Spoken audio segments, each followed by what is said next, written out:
Magandang gabi mga kapuso, narito na po tayo sa review and recap ng Widow's War, araw ng Huwebes, episode 39 na po tayo. Nakipagkasundo nga itong magkapatid na si Jericho saka si Rebecca, no? Sabi nga ni Jericho, makipagtulungan ka sa akin Rebecca. Wala dapat makaalam ni isa man sa kanila na kapatid mo ko at ako yung nawawalang anak ni Papa Rodolfo. Kailangan tayong dalawa lang makaalam nito. Hanapin ko si Papa, sabi ni Rebecca, Papa natin dalawa. Makikipagtulungan ako sa iyo kuya. Hahanapin natin si Papa na tayong dalawa. Sabay-sabay nating haharapin to. No? Talagang nakipagkasundo ang magkapatid. Ngayon ito namang si Peter, sabi niya, nasa labas na po tayo ng Palacios Estate. Ngayon meron silang nakita sa di kalayuan, merong kwintas. Kinuha ni Galban. Sabi ni Galban, I remember this. Kilala ko na kung sino ang killer at kung kanino galing to. Kasi sabi ni Peter, kanino ho yan? Pambabae po yung kwintas, so ibig sabihin babae yung killer. Ngayon, syempre, tinignan ng maigi ni Galban, sinuri niya maigi kung kanino yung kwintas na yun at nahuli nga niya, natukoy na nga niya na kay George yun. Lumapit siya kay Ruth, nasa ng anak mong kriminal? Sino ho? Si George? Sino pa nga ba? Sa kanya tong kwintas na to, diba? Sabi ni Ruth. Opo, sa kanya nga po yan. Regalo po sa kanya ni Basil, pero Sir Galban, huwag niyo naman po sana husgahan ng anak ko. Pues kung walang kinalaman dito ang anak mo at inosente siya, iharap mo sa akin. Kanina pa ho siya umalis, kanina pa pong hapon at hindi pa rin po siya bumabalik dito. Wala ho kong balita sa kanya kung nasa saan siya. Hindi nga ho siya sumasagot sa tawag namin eh. Sir Galban, huwag niyo pong ipakukulong ang anak ko. Maaring na frame up lamang siya. Maaaring meron pong naglagay ng kwintas na yan sa labas. Kasi naalala ni Galban paano mo sa mapapatunayan yan? Di ba muntik nga niyang patayin si Beverly noon?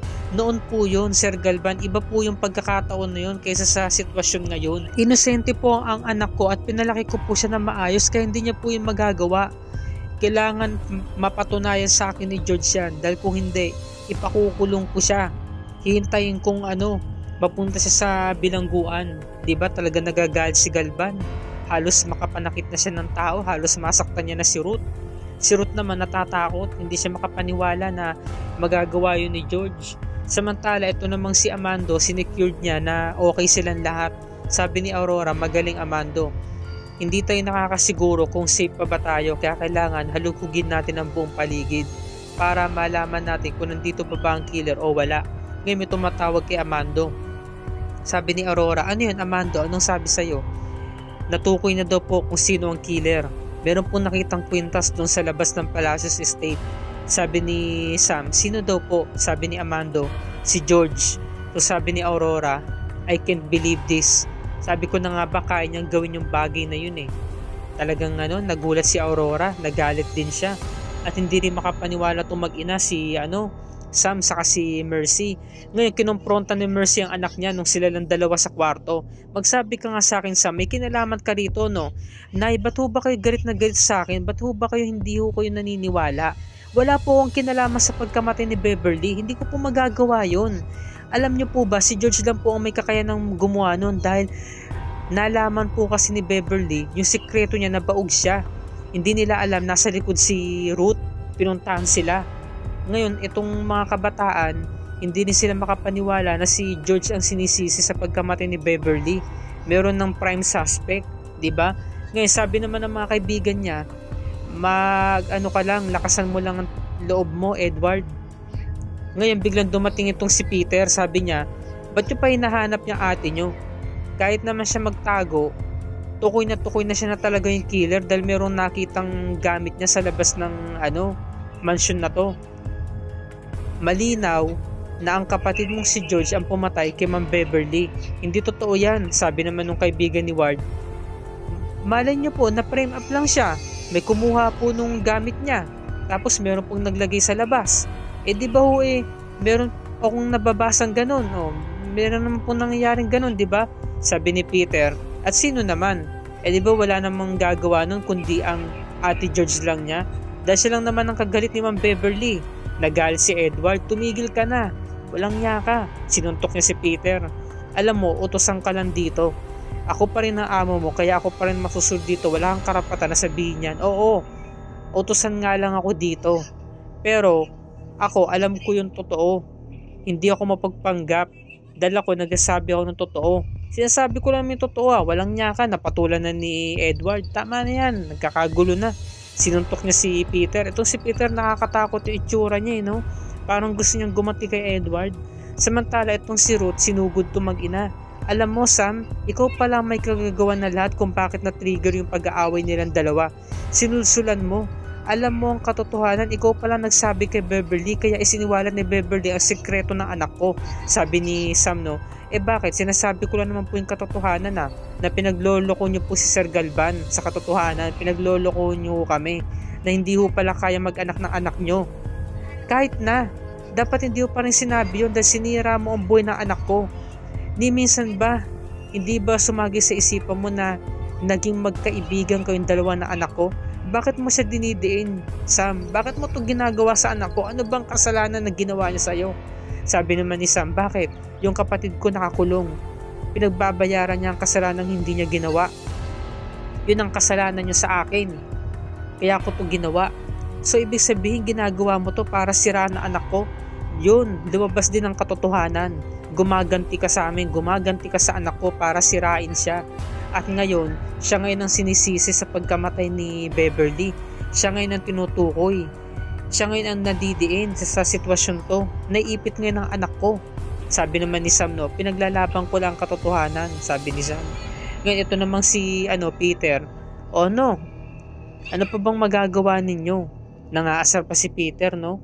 Sabi niya no, iharap mo yung ate mo. Hindi yung nagtatago siya. O paano, alis na ako dito. Bye-bye. Nang-asar pa talaga si Peter, no? Ang tapang niya. Talagang meron talaga siyang kakayanan na pumatay ng tao, eh. Ang sama ng titig niya kay Edward, dahil nga sinuntok siya nito, eh. Ngayon, pinapakalma si Edward ng mga kasama niya, ng mga kaibigan niya. Samantala, ito namang si Galvan, pinapakalma ni Vivian. Sabi ni, ng mga tauhan, itong si, Cairo, saka itong si Peter, wala raw si George sa, buong palasyo. Pinalugugod daw nila.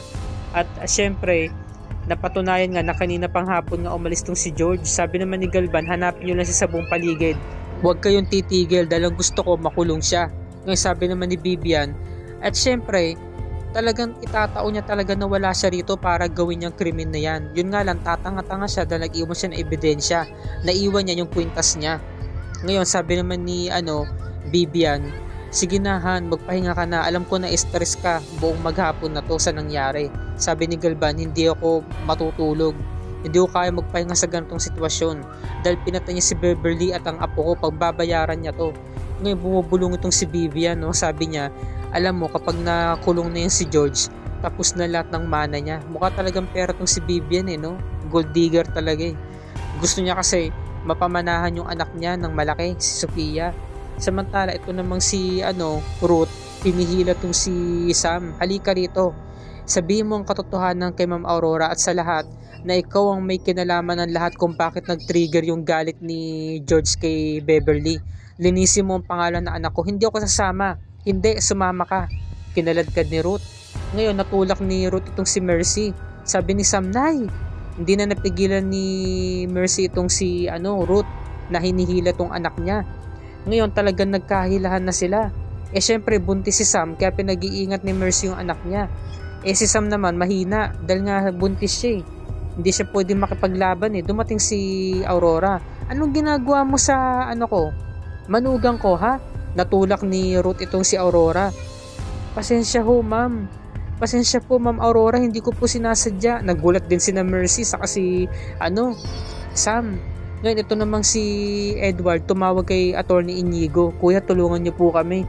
Nawawala ko kasi si ate, hindi pa rin po siya nagpaparamdam at nagpapakita kanina pa po. Sige, gagawin ko ang lahat. Sabi naman ni Sophia, anong sabi ni Attorney Inigo? Tutulong daw siya para mahanap si ate. Sabi naman ni kaibigan niya, Ward, uminom ka muna ng tubig. Ngayon sabi ni Edward, maraming salamat nandito kayo. Dinamayan niyo ako. Sabi naman ni Louie, kala mong napakalinis Siyempre, para saan pat naging magkaibigan tayo? Tayo lang din na magtutulungan. Wala yun, Ward. Tinapik niya si Edward. Napakalinis ito ni Louie, no? Samantala killer siya ni, Diana sa Royal Blood. Ngayon, ito na nga. dumating na nga tong kaibigan niya, sinabi nga na pinag-uusapan daw ng sa buong Palacios Estate na si Ruth, kinakaharap itong si Aurora, nagkakagulo, nadadawit yung nanay niya. Ngayon humihingi ng tawad itong si Ruth, sabi niya, pasensya na ho ma'am, meron ho kasi ako natuklasan kay Sam siya ho yung dahilan kung bakit po nag-away, lumala yung away ni na George saka ni Beverly. Sabi, oo, sabihin na natin na hindi kasalanan ni George yun, hindi niya pinatay si Beverly, pero ako kaya kong pumatay, at ikaw, uunahan na kita, ikaw ang una kong papatayin. Nagulat sila, tinutukan ng baril ni Madam Aurora tong si Ruth. Iba talaga ang charisma nito ni Aurora, sa kanyang datingan niya, yung aura niya, no? Siya talaga yung head of the family, nakakatakot siya. Ayan, no, sabi ni Mercy, si Mercy na nauna wag niyo po siyang papatayin, nakikiusap po ako Ma'am Aurora. Ma'am Aurora, pasensya na ho, hindi ko sinasadyang saktan kayo, nagulat lang po ako sa nangyari dahil po sa natuklasan ko na si Sam po yung dahilan na nagpakalat ng sikreto ni George, kaya po nagalit si George kay Beverly. Ngayon dumating si Edward.